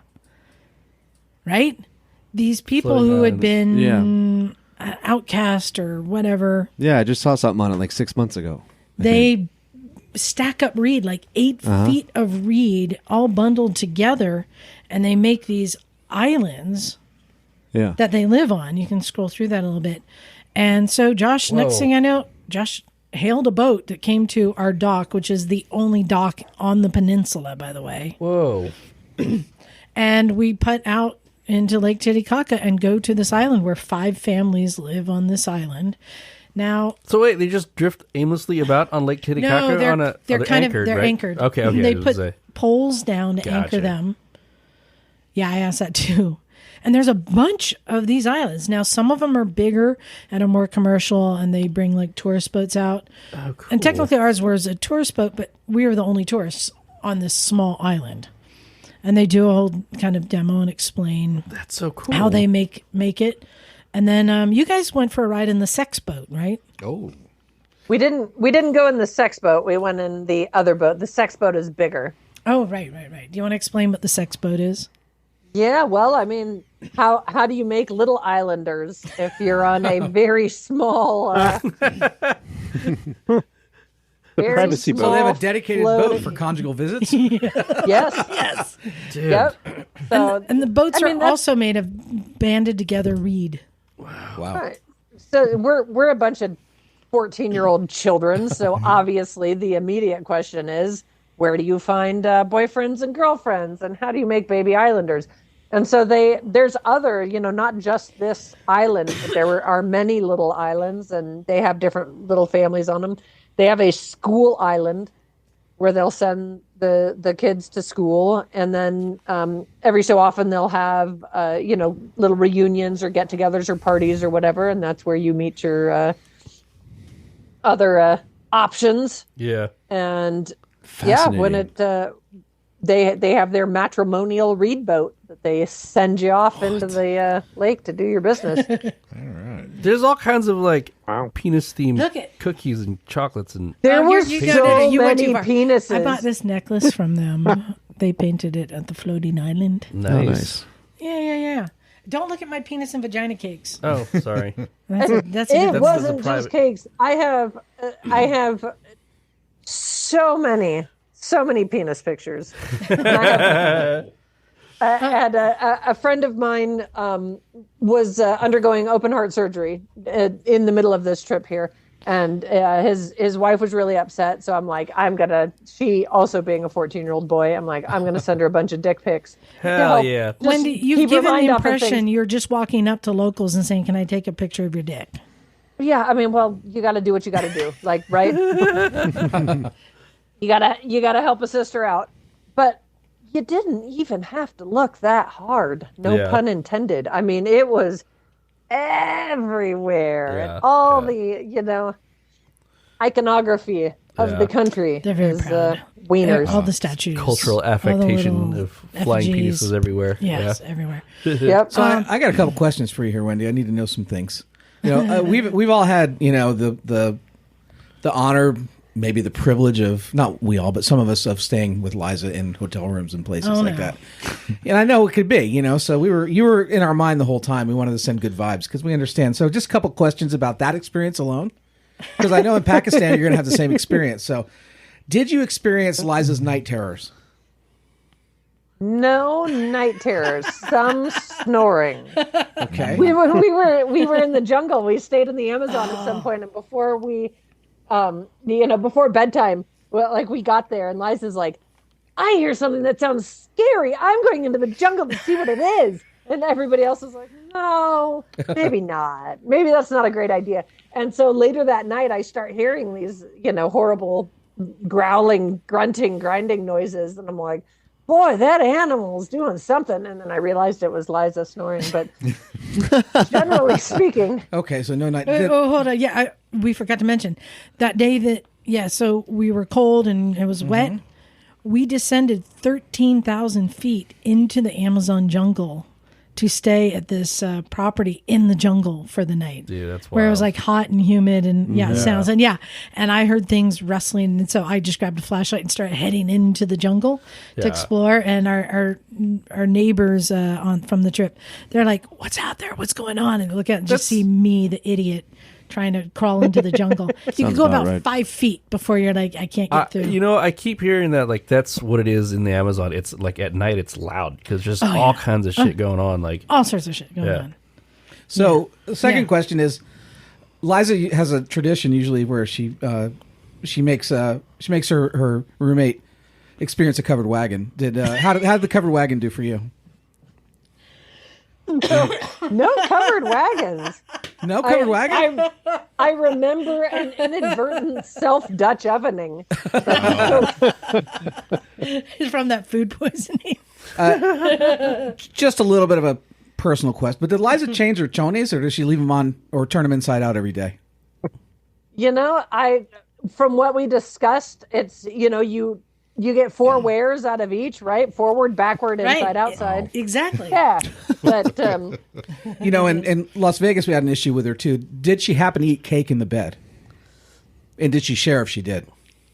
I don't know that we had no cake in the bed. The whole trip. Wow. I don't think, maybe on the luxury trips you get cake. But, And did she at all do an emergency braking to go eat some shrimp or camarones as they are in Peru? Because she tends to I did look for shrimp. She loses her shit when she smells shrimp. I did look for. I did have shrimp at one of the places. Yeah, I see that. Yeah. They call it langostino. All right. Well. Langostino. Yeah. Otherwise it was a whole lot of trout. Yeah, we kind of got sick of trout. Yeah. Honestly, Wendy, it took 2 days after I got back till my shit stopped smelling like trout. Well, when we go to Pakistan, you're going to feel that way about curry. 3 weeks of curry is a lot of curry. Getting close to the end, we had our final day. Another kind of fun excursion is we got to ride in sand. You know how I feel about sand? I hate riding in sand. I was like, ugh, sand. Well, we get off the main road and we get onto a dirt road, and immediately I'm just like, I'm already psyched out. I'm like, that's fucking sand. And I'm like, Wendy, is this the deep sand? Because my bike is just all over the place. She goes, no, my bike doesn't feel that way. And I realized I had a flat tire. I was just like, oh, God, this thing is just all over the place. Amazing. I'm surprised you didn't tear a valve stem or something. I don't know how. But, we had guys ready to go, changed it out. And we head off into this desert. And the sand, it did get thick. There was a water crossing. There was deep sand. Yeah. Then we get up onto a road, and these bikes, they just hung in there. They just took it. Nice. I mean, we really did some off-roading, and I realized that if I was on a taller bike like my 690, I might have struggled more. Sure. But these bikes are just grunty. And they're low enough. I just stick my feet out to the side, and I can just get through anything.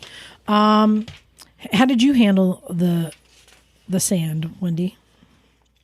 We did Pretty good, I think. We had a bunch of water crossings that day. And I just realized, I think I had the first flat and you had the last flat, and Josh had all the flats in the middle. Yeah, I know. But yeah, no, we had a bunch of water crossings heading out there, and then we had water crossings into deep sand and then cruising across the desert. But yeah, I mean, like we were talking about, they're just such good all-purpose grunty little bikes that they just do what you ask. Yeah, that's awesome. So we had a picnic, and then we're just kind of head out, and then there was kind of thick sand, and one of the frogs started just doing like loops in the thick sand. And I was like, all right, since I'm here, I'll just do it. I just did a couple loops, and like, okay, the bike is just kind of all over the place, but it was fun. I'll admit, it was fun. Then we're going to head back, and Josh was like, okay, I want everyone in the left track. I'm going to be in the right track, and as you come up, I'm going to get video of you riding in the desert. It'd be really cool, right? Yeah. And Wendy and I are kind of in the back, and I'm just like negotiating sandbars and ruts, and I tell her in the comments like, I'm not doing that. I'm not doing that. I'm just staying right where I am and negotiating all this. And she's like, yeah, me too. And apparently, I think Eric behind me and Dave, the two older guys, again, younger than me. Your trip was 2 weeks, you said? Yeah. They're the same thing. They're like, fuck it, I'm staying here. Yeah. So they're like waving us up. Okay, it's your turn. And I'm like, no, no.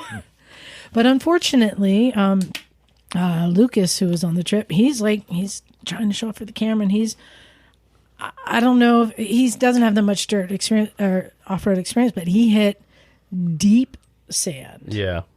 And fishtailed and cartwheeled the bike. Oh. Damn. It was, and Did it look horrible? It looked pretty bad. It was pretty spectacular. He was right in front of me, and unfortunately, I didn't have my camera rolling at the time because it would have made for some good footage, but yeah, it was. He wasn't even up. He wasn't next to Josh being videoed, but they were running. He and his wife were running, one in front of the other, and they were going real fast. The wife hit the sand, and she kept it up because we had just been talking them through kind of the techniques of how to get through sand, and she got through there, but unfortunately, he was right in her track.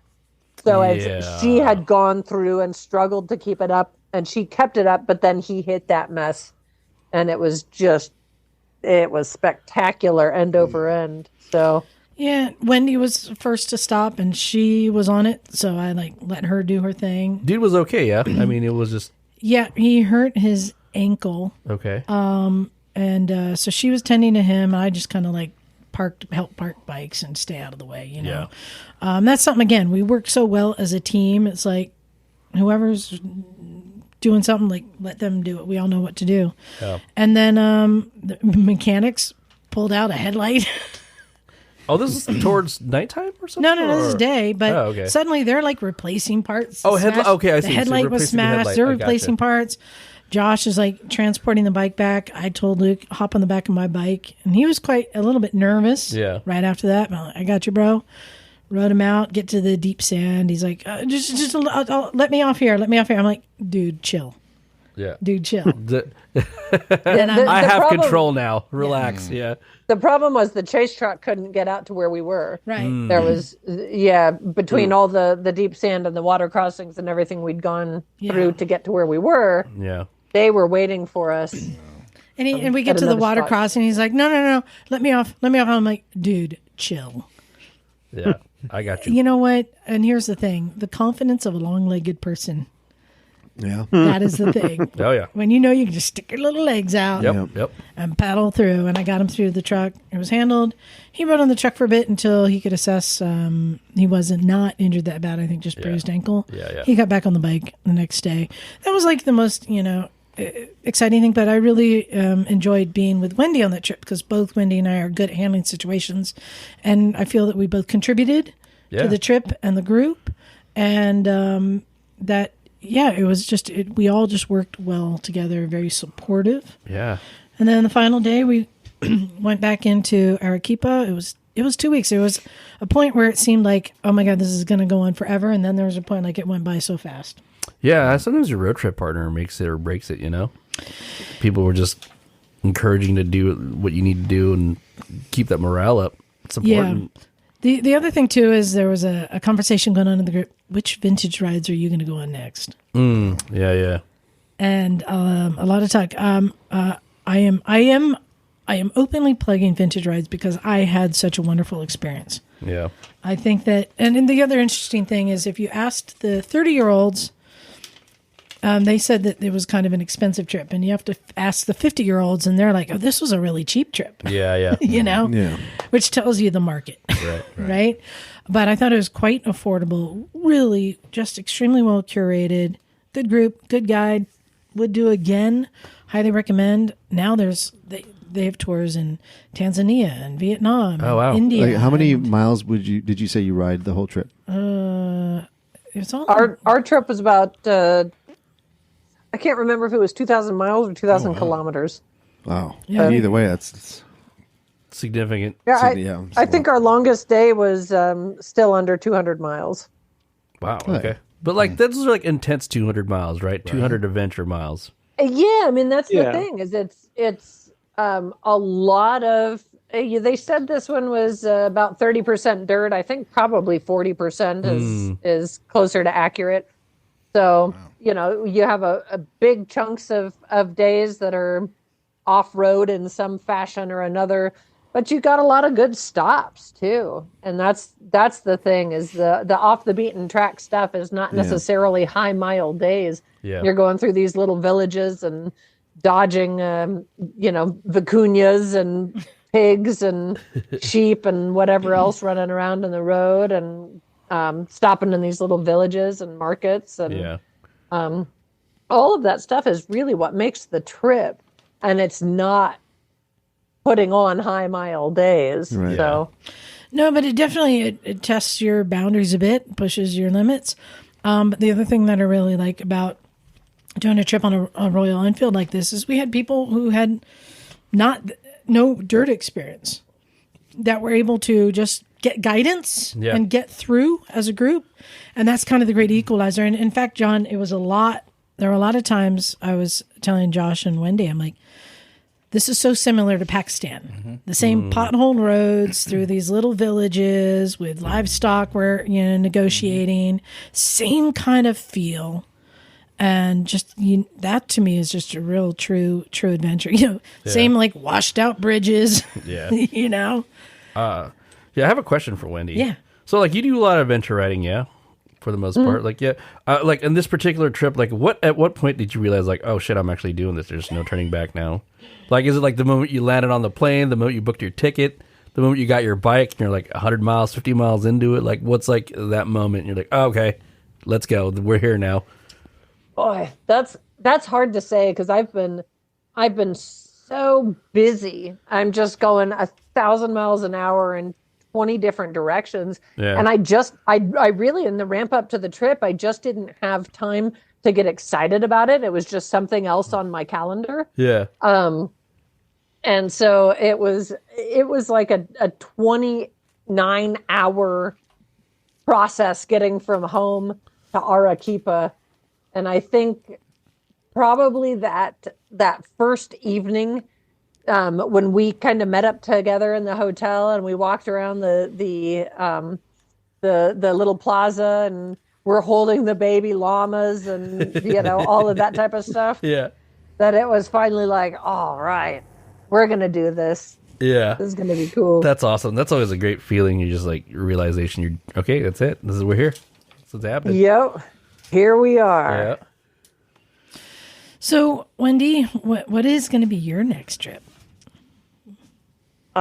There's so many good options. Honestly, so I was trying to, just before when we were discussing where I might be going with Vintage Rides, they had just announced their new Patagonia tour. Ooh, shit. Yes, it is getting... I'm such rave reviews that they are adding new trips. I mean, they're filling up really quickly, and they're adding new trips as quickly as possible. But for that reason, because it is a brand new itinerary, they didn't want to slap me into that one. But I was angling hard for that. But Josh was talking to us a lot too about some of the trips in Peru that he does, and like I was saying, the Mustang tour in Nepal is his baby, one that he really, really loves and loves to share with people. So I know a few of the guys off of our tour are going to be doing the Mustang tour with Josh. So, and India hadn't been on my radar that much. Like Liza was saying, there's some great destinations. Africa, I've never been to Africa, and we've got some great destinations there. I would love to ride in Rwanda. But as much as Josh loves India and Nepal and that whole region, I don't know. I might have to reconsider. Yeah. Well, first, she's going to go to Pakistan. Yeah, I'm looking forward to that. Yep. Did you know this, Knock? No, I did Do you not know know who that. she's bringing with her? Who was she bringing? Her daughter, Hell yeah. Montessa, who's 9 years old. Oh my God, that's like a mind blower. Is that not rad? That's crazy. Okay, Is that yeah. rad? That was my pretty rad. first motorcycle I ever had, Montessa. Yeah, Wendy named her daughter. That's amazing. Is that not awesome? I know that. Yeah, that I can't wait. Yeah, Such a it's cool going to kid. be. Totally going to be like, your kid's going to be truly a child of the world. Seeing different parts of it. You know what I mean? Oh Like, yeah, Just got to wear pants the whole time now. cool mom award right here. Hell yeah. No doubt. Well, Wendy, I wanted to thank you for coming on, and again, thank you for taking me on the trip. I'm sold. I'm looking at more vintage rides trips, and the thing that's amazing is, like I said earlier, they've built this company on the French market. Like they're 90% French market. Now they're wanting to expand into more of the English speaking countries. Okay. I saw that they have an off-road training coming up in Wales. That looks really cool. They also have off-road training in like France and Wales. It's pretty cool. So, okay, so this is a French company. This is a Been French doing it company for that 20 partners years. with Royal Enfield in India, Okay. who get the bikes all around the world, and they've just got it dialed in. Cool. And for me, other than I think the reason I started going to Pakistan because these were affordable trips. Because for me, growing up as a rider, it was like Edelweiss and all these. Like come to South Africa with Charlie Borman for 10 grand for a week, things that were just so out of my reach. And even, Cat McLeod, his, original tours, like that's too expensive. Cat started making the affordable tours, but this is a whole company with tours all over the world that are already affordable and they're dialed in. Yeah. They're dialed in. So I cannot recommend it enough. Something we had talked about too, kind of along the lines of the bikes and bike choice and that type of thing. One of the discussions we've had, a lot of people associate me with big bike travel. My, primary bike being the FJR, and but I've got a lot of bikes and I've toured on a lot of bikes.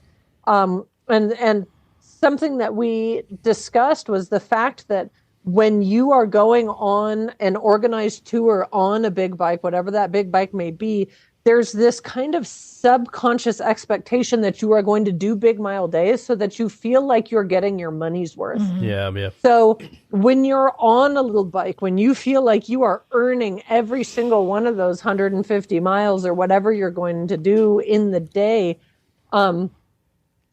but in amongst that, there are all of these cultural experiences and all these little other things that go along with just slowing down a bit. Yeah. You really feel fulfilled on that journey. You feel like you're getting the most out of this journey without it being all about just hammering out the miles. And that's a really cool aspect. Wendy knows what she's talking about. Wendy, what's the smallest bike you've done an iron butt on? On 103cc Zontes. Good grief. You're a glutton for punishment, lady. Masochist. Wow. Oh, I know. Well, Wendy, I wanted to thank you for coming and again for sharing all this. Go to vintagerides.travel. Check out their trips. Vintagerides.travel. Vintagerides.com is en français. Vintagerides.travel is en anglais. See what I did there? Très bien. We were throwing out French and English the whole time. It was multicultural. It was fun. French, Spanish. Well, Wendy, I hope you get some rest. Yep. Get ready Likewise, thanks for having me back. And See you in a look few forward to weeks. planning our next trip. Yeah. Thanks Wendy. for sharing that with us. This is Appreciate very you. cool. No doubt. Yes, very much. Yeah. Well, cool. Well, we're going to get to emails, so I will let you go. Thank you very much for joining us. All right. Thank you guys. Have a great night. And don't forget to get her book, Pushing Miles. It's awesome. Good luck with them booger pickers. Always with the booger pickers. All right. Ooh, so crazy. We'll see ya. All right, see ya. All right, I think we got a couple emails. You got one down there? What's your name? Douglas. Sorry, it's been a while. I've only known you for 15 fucking years. I do have an email. Would you like me to read it? Yes, please. Okay, this is from Jason. Hey, Jason.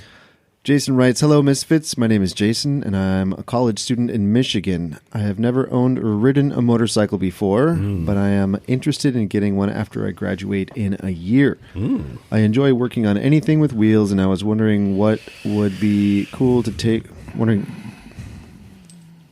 Where did I go? I enjoy working on anything with wheels, and I was thinking that it would be cool to take a Goldwing from the 80s and build it into a cafe racer. I love it, Okay, Jason. all right. Hey, he fits right at home here. I am a huge fan of the styling of the build below, and there's a photo attached, but I will be working with a lower budget than the build below. All right. I am looking for something that would be fun, have cool styling, and work within around a $2,000 budget. Okay. I like it. He's thinking outside of the box. I should have All kept right, Wendy okay. on here. She's a mechanic. She The would know. question is, and this is a huge question, everybody's going to have something to say about this. Should I let this remain a daydream, or do y'all think that this is something that I could learn as I go? Learn as you go.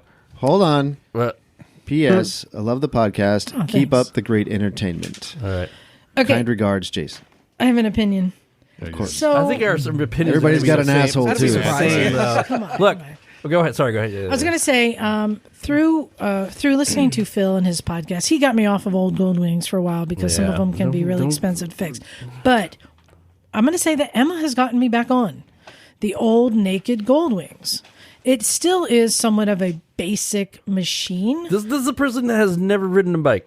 Yeah. Heavy. Yeah, Okay. exactly. It's not even about that. Okay, do you want to ride or do you want to wrench? That's exactly right. Buy something. The that- more Yep. saddle time you have, the Yep. more you'll get better at riding, and wrenching will eventually come. It has to. Like it's an inevitability. He needs at one two point or bikes. another. He needs to get Yeah. something he can Yeah, ride on a daily Right. basis, and then find a barn find Exactly. Goldwing and then Get a do that. Versus Yeah. Yeah. and then an old there you go. Goldwing. Look, with $2,000, you could probably get yourself a nice, cool dual sport, right? And at least learn how to ride the bike and get good or get competent. You don't have to be good. You just got to know how to do it. Get confident. No. Yeah, and confidence. Yeah, I'm going to back you up on that, Knock. That is something that we preach often here. Somebody Yeah. gets a bike that's a project, and they Yeah. run out of emotional steam on Yeah. how much it takes. And we always say, get a running bike to be your Right. bike, and then get your project Yeah. bike to work on, so you always have something to jump on. Look, I feel like we all started where you were. We're looking at motorcycling from the outside in. It looks fucking cool. The idea of you riding a bike or a machine that you idealized and made into reality is amazing. Right. That will happen. I promise you, if you stick long enough to Yeah. it, that will happen. Likely not your first bike. Likely not your first bike, but you will. But you do need to learn how to ride the bike first. Yeah, and So- Doug, you're a perfect example of this because your first bike took, 4 engine rebuilds? Something 5. 5 engine Wow. rebuilds to keep going, just to get it going. Well, the 5th was just because I wanted to. But I mean, that's so just wrong. you had the garage here to kind of keep you Yeah. going as that I journey. had the means. I But then I also had other bikes to ride in the meantime. So then you get another There you bike to go. ride, Right. so you have that one. Sorry, I had to be so reasonable on that one. No, you were right. All right. John, what do you got there? All right, I got one from Dave Powell. Hey, Dave. Hey, Dave. Misfits, Dave Powell here. I am coming to California in May with Ed Biggs. Ed and I met last year on the Dolomites training tour in Europe with Emma and Kat. cool. Ed just retired and wanted to head west, and we said, why not go see Miss Emma, Rufus, and the other Misfits? We wondered if we could join, we could suggest some key riding that we do while we're in Santa Cruz, if you could suggest it. Oh yeah. We would love for you to come and join us Saturday for some ride to eat. We would enjoy a day in the garage on Sunday and the podcast if you would have us. Of course. We are sure to have some stories as we moto camp our way out there. We would be there May 18th and 19th, and we can't wait to get to ride across the U.S. and reach the coast. Ed is riding a Triumph Trophy. Emma approved, and I'm riding a Yamaha FJR, Wendy Crockett approved. There you go. Hell yeah. We are coming from the Toronto and Atlanta areas. Day one starts at the convergence of the Ohio and Mississippi rivers, and we are catching all the sights on the way out to the southern states. We are going to head back through the northern states. We hope to see you guys. Let us know if the great must-sees around what are the great must-sees around Santa Cruz, and hoping you can join us on that Saturday. Looking forward to seeing you in the Misfits in a couple of months. Cool. Yeah, come on out. What did you think, Connor? What did you think was the best to see, having come from? Coming up from Northern California? Well, having not seen. Just in this here. area. Yeah, exactly. Yeah. Oh, Highway 1. Yeah. I've only ever... Beautiful. I think I drove by car 7 years ago, and then down on the bike. It's just incredible. It just can't get down there anymore now. Yeah. Well, you do need a road. Yeah, exactly. Well, One North is pretty awesome, too, if Yeah. you're past the Golden Gate Ridge. That's by, true. Marin. Up through Tamales Bay. Yeah. Tamales Bay, yeah. It's wonderful up there. Yeah, well, I mean, nine's wonderful. Yeah. But, like, they're coming in a few months, you said? May 18th, 19th. This is going to be, like, peak awesome riding weather. Yeah, it will be. It's Yeah, going to be it's amazing. going to be hot. Yeah. You'll love it.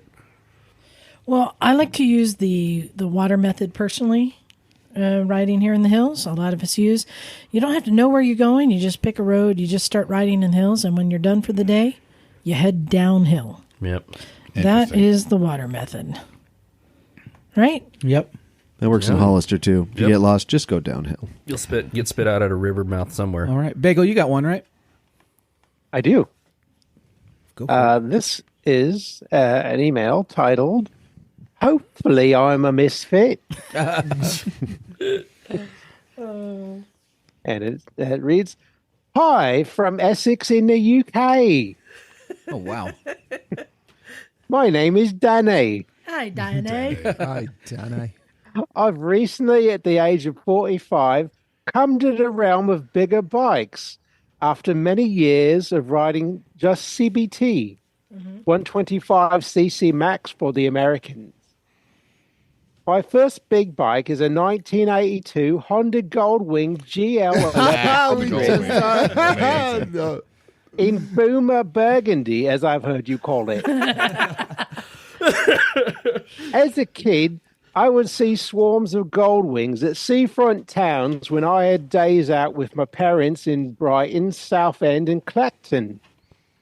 These bikes stayed with me, and I got the opportunity to my own plain Jane and seized it.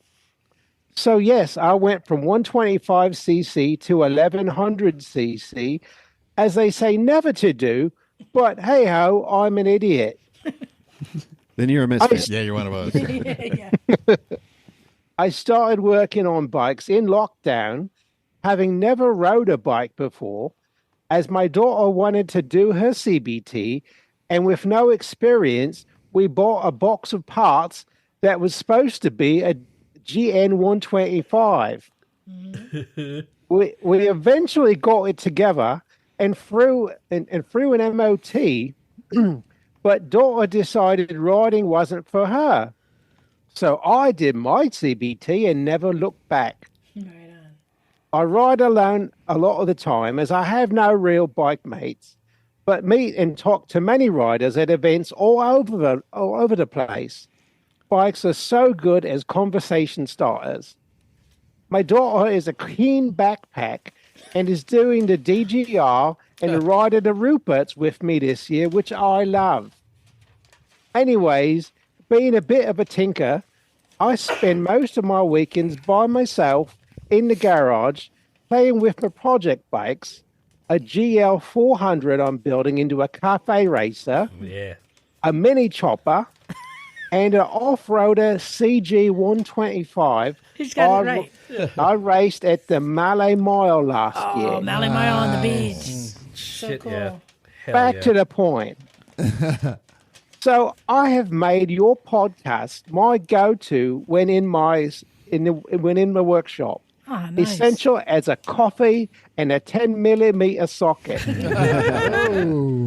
I We love won't your disappear on you. Yeah. I love your spirit of community and the enjoyment of all riding types. The stories and technical knowledge is a great listen for me. So this is just a thank you, I guess. I was drawn to the podcast by the title, as I've always felt a little like a misfit myself. Yeah. and was not disappointed, as it's exactly what I needed. Miss Emma talking about dear old Blighty always makes me smile, even though I suffer with misophonia and she's always eating into the mic. This alone is testament to how good your show is. Just a thank you from a misfit wannabe in the UK. Thanks, Danny. Awesome. Thank you, Danny. Danny, thank So you for sweet. That was great. Proper. Yeah. No Thank doubt. you for setting that up, dude. Thanks for your time. That's very cool. I keep forgetting that there's people across the pond and everywhere else listening to our gibberish. Suckers. Yeah, it's Yep. pretty cool. Well, to me, also, people connect with misfits. I mean, Yeah. look around this room. Yeah, Yeah. It's a bunch of misfits. we are. I don't know about you. I got a corporate job, baby. Man, Santa Cruz. Yeah, right. I'm Corporate unemployed. Santa Cruz. Yeah. So, yeah, that was a cool email, and I love that he's just building all the things. Yeah.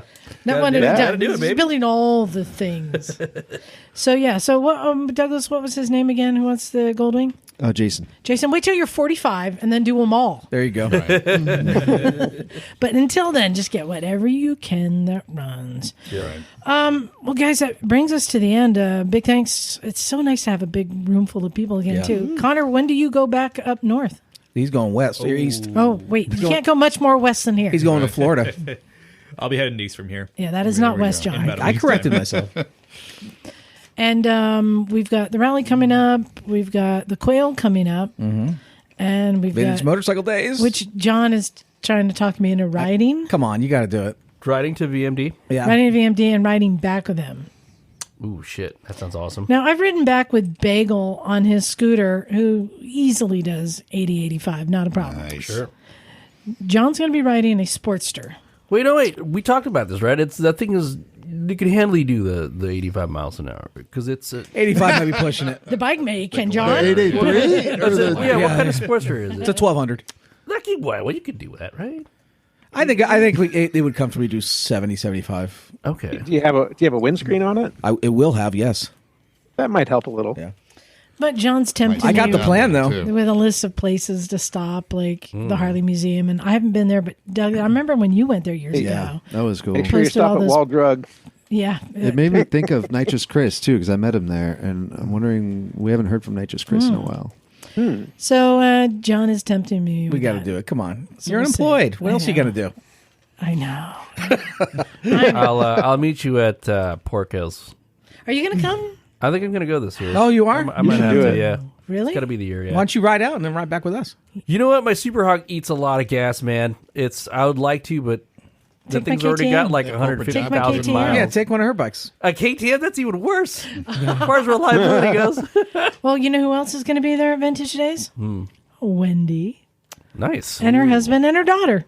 Cool. It's going to be one giant big group tent Love fest. firework. Yeah. Berman Ferry, Sweet. the whole situation. It's going to be great. I can't wait. Douglas, we keep trying to tempt him. Yeah. It sounds Is this gotta the do year, it. Doug? maybe. It's the Burning Man of the motorcycle world. You got to go. Yeah. Maybe. I want to take my electric pit bike Started out there. start a GoFundMe for a plane ticket. Oh, my God. Oh, you're right. I got Well, frequent flyer miles. Hit me up. We got so much coming. I think there's just this excitement, but I am excited about my trip from Vintage Rides. It's just kicking it off, and yeah, I am looking at like where else do I want to go now? Oh, hey John, see that bike behind you on the wall, the black one? Yeah. Royal Enfield. Yeah, I saw that. There it I saw is. that last week, yeah. So, also just an update. The T-shirts are going to be arriving very soon. They've been delayed, so I will be shipping those Got out. new stickers, too. Oh yeah, you saw those stickers? Yeah, they're cool. Yeah, they're pretty cool. So big thanks to all of our subscribers, Patreon subscribers. It's not too late. Become a Patreon subscriber at $5 or more a month, and you'll get one of the free T-shirts. Oh. Yeah, just sign up for $5 a month, and I'll send you a link to order your T-shirt. They're limited edition, so once they're gone, they are gone. So go to motorcyclesandmisfits.com. You'll find the links to everything there. You find our store, and yeah, that's it. I'm ready to get out of here. How about you guys? Yep. I'm starving. I need to go fondle Knock. It's been so long starving. since I've seen you. Whoa, whoa. All right, you guys know how to handle this? I've seen it once before. Okay, well, it's just bear with us. You'll be fine, Connor. Don't worry. All right, so thank you, everyone. time to get out of here. This is Liza. Douglas. Bing bong. Stumpy John. Craigzilla. And it's Connor. Todd. Let's Bagel. And we are out of here. Cool.